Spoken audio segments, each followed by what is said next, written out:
So what is trauma? There are two different types of trauma, and we'll get into what those specific definitions are.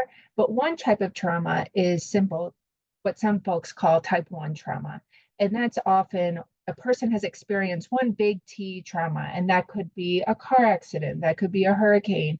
And that can absolutely bring on symptoms of PTSD at the time or down the road. My specialty is a little bit more in the complex type 2 trauma.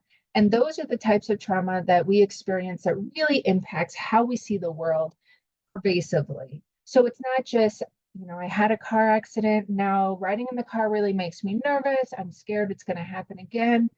Complex trauma integrates into how we see ourselves, how we see the world, how we see relationships with others.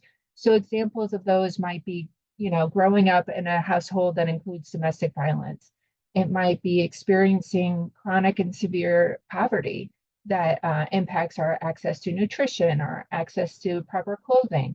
It might be abusive relationships. So you could see how those things would really impact us on a regular and ongoing basis.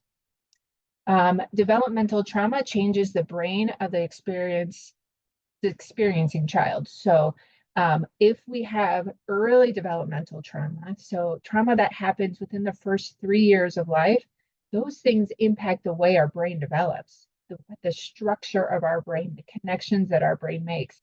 And so it's unfair to say, even as an adult, well, but you were so young, or you were just a baby.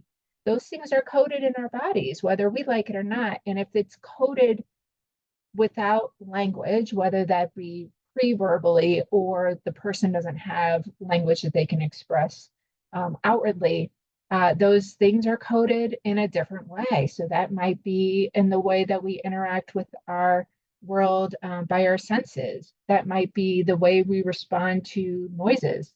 It could be a variety of things, but those memories are still there. They're just coded differently.